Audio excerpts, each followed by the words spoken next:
And welcome back. Now, the emergency procurement process for COVID-19 related goods and services has once again brought to the fore this discussion around ethics and the legality of public servants doing business with the state. And although the practice is prohibited by the Public Administration Management Act, Public Service and Administration Minister Senzo Mchunu recently made public a list of more than 1,500 public servants believed to be actively doing business with government. In the Eastern Cape, the Provincial Treasury has given departments until tomorrow to give a detailed report of what action it will take against officials involved in procurement of personal protective equipment tenders.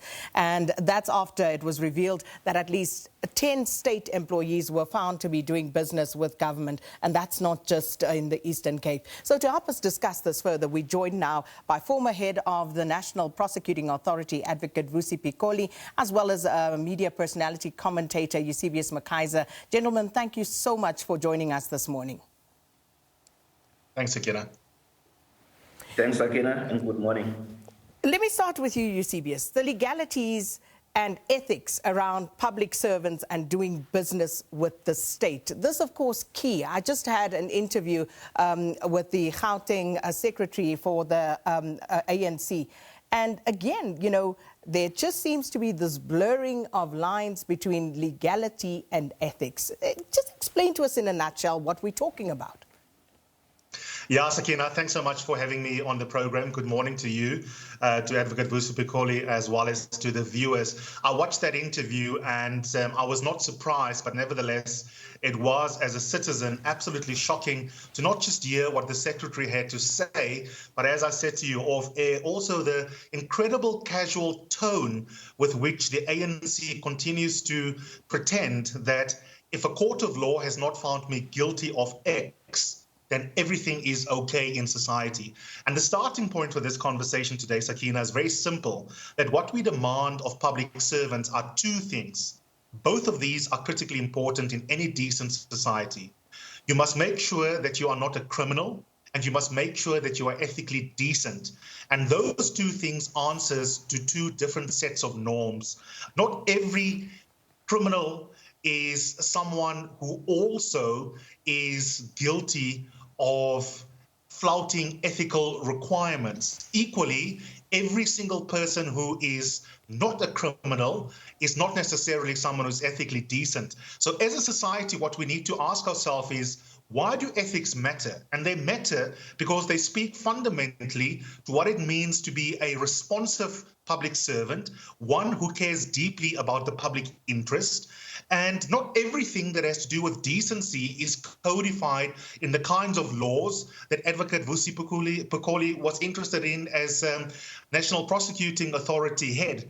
And so what the ANC deliberately fudges is the importance of seconding into the state cadres who understand why it is important for them to comply with ethical norms, Sakina, even though those ethical norms is what you and I deserve in terms of the quality of men and women who are in the state. Advocate Pikoli, you put out a tweet the other day, and this after having listened to the finance minister last week or the week before as well, also echoing similar sentiments, in a sense almost reminding public servants of their duty and of the law, the legalities around their positions. And I found that somewhat bemusing in a sense, but also there was a sense of real disappointment and irritation, because why should public servants have to be reminded of this? Why did you feel the need to put out that tweet? Good morning, Sakina, and good morning, Eusebius.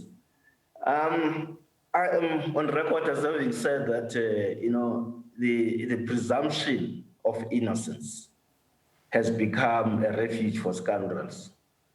This is merely a presumption. It does not say a person is innocent, be that as it may.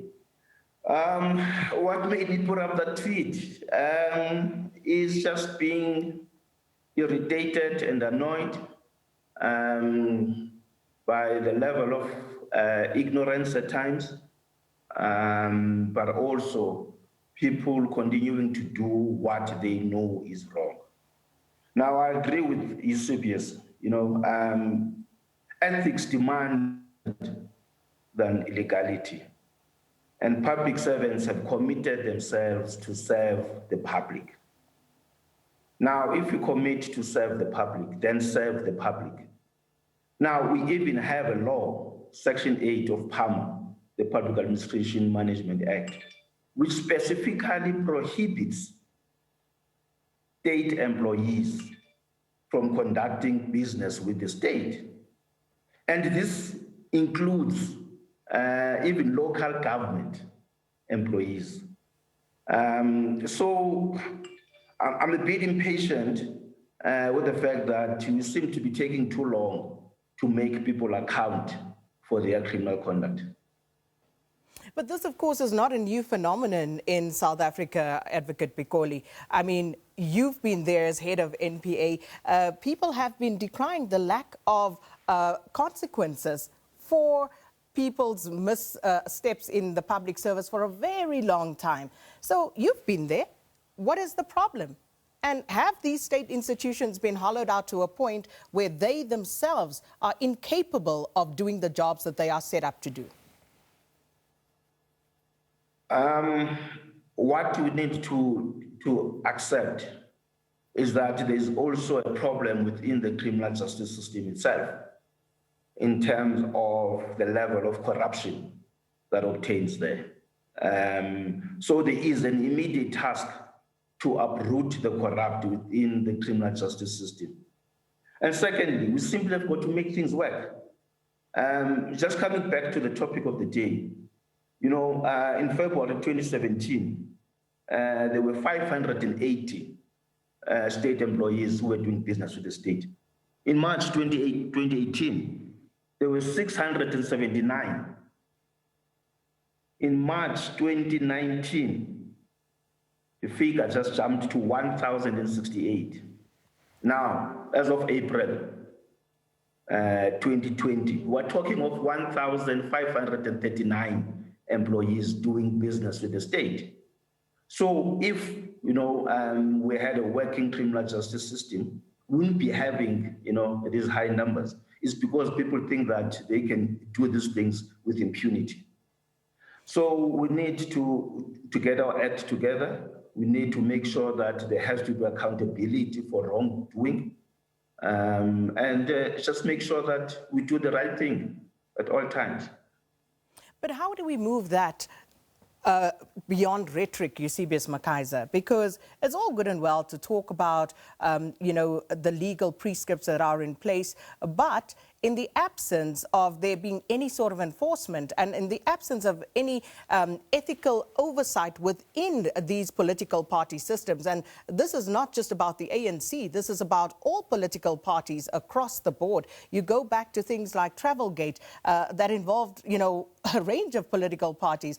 How do we then make sure? Because you talk about fundamental impacts, and of course it is the credibility and the effectiveness of these political parties that have a fundamental impact on the democracy that we ultimately experience.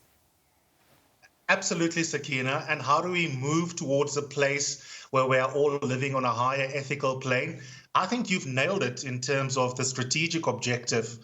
Consequence management, that is what it must be about. As far as I know, there's no empirical psychological evidence that human beings are born virtuous. Just as we are not born evil, we're also not born virtuous. So when it comes to behaving ethically, it's like a muscle.